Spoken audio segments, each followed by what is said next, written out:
फेरि पनि एउटा भिडियोको साथ उपस्थित भइसकेको छौँ। यो भिडियो चाहिँ भोलि मर्निङमा हुने पोर्चुगल भर्सेस कोलम्बिया, अर्को अर्जेन्टिना भर्सेस जोर्डन बिच कस्तो कस्तो अगाडिको पाथहरू हुनेछ र अगाडि कस्तो कस्तो टिमलाई हराएर आयो भन्ने कुरा हामी गर्दैछौँ।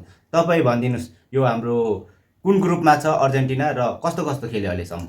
यस गाइज, अर्जेन्टिनाको ग्रुप भनेको ग्रुप जे हो र ग्रुपमा टप भनेको जहिले अर्जेन्टिना छ। अर्जेन्टिनाको पहिलो म्याच अल्जेरियासँग 3-0 को विन थियो। सेकेन्ड म्याच अस्ट्रियासित 2-0 को विन थियो र थर्ड म्याच अब हुँदैछ जोर्डनसँग।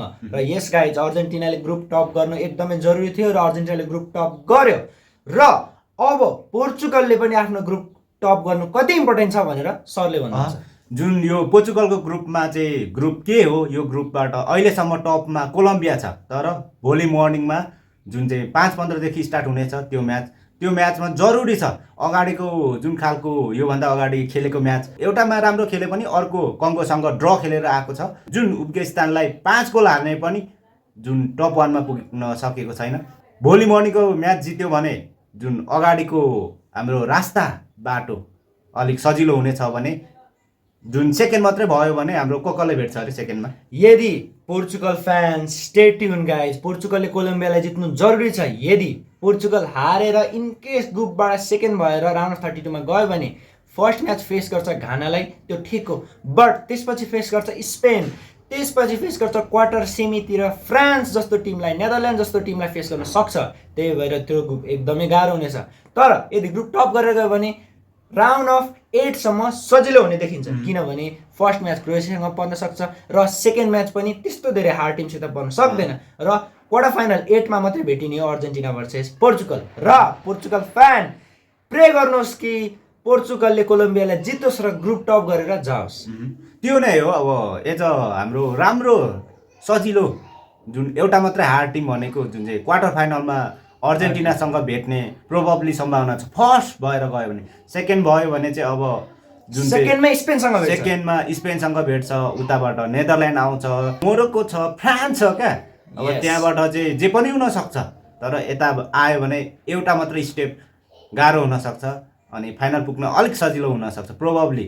तर अरू टिमलाई पनि कमजोर रूपमा हेर्न चाहिँ मिल्दैन। तर जुन खालको अहिलेको अन पेपरको कुरा गर्ने हो भने, उनीहरूको फर्मको कुरा गर्ने हो भने पोर्चुगलले जितेर अर्कै पोलमा पर्नु नै जरुरी देखिएको छ यो म्याचमा चाहिँ। एन्ड तपाईहरु भन्नु होला कति एक्साइटेड हुन्छ यो म्याच हेर्नु। र यो म्याच भनेको सन्डे यानी कि 28 जुन सन्डे मर्निङ 5:15 मा हुँदैछ पोर्चुगल भर्सेस कोलम्बिया र लगत्तै त्यसपछि 7:45 मा हुँदैछ जोर्डन भर्सेस अर्जेन्टिना। र यो म्याचहरु हामीसित हेर्नको लागि के गर्नु पर्यो सर? लाइभमा आउनु पर्ने हुन्छ। हाम्रो टिकटकमा पनि सञ्जय राईमा आउनुहोस्।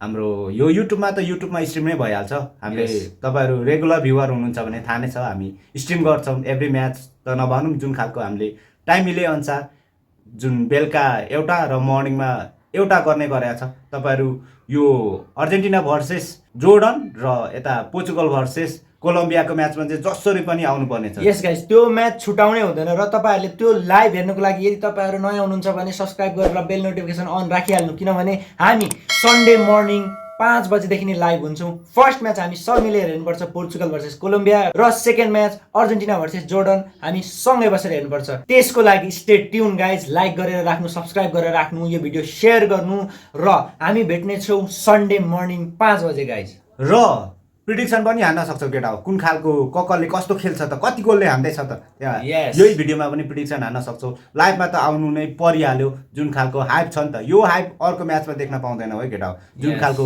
पोर्चुगलले टप गरेन, ग्रुप टप गरेन भने चाहिँ पोर्चुगल अब जे पनि हुन सक्छ। यता मेसी चाहिँ ग्रुप टप गरेर आइसकेको छ, फिक्स नै भइसकेछ, क्याप बर्थडेसँग खेल्ने नै भइसक्यो। तर पोर्चुगलको अहिलेसम्म फिक्स भएको छैन। फर्स्ट भयो भने सजिलोसँग भेट्छ, अब सेकेन्ड भयो भने चाहिँ के भन्न सकिँदैन। त्यसको लागि हामीलाई फलो गर्दै गर्नुहोस्, सब्स्क्राइब गर्नुहोस्, हाम्रो नोटिफिकेसन अन गर्नुहोस्। अहिलेलाई चाहिँ यति नै। See you next time. Stay tune guys.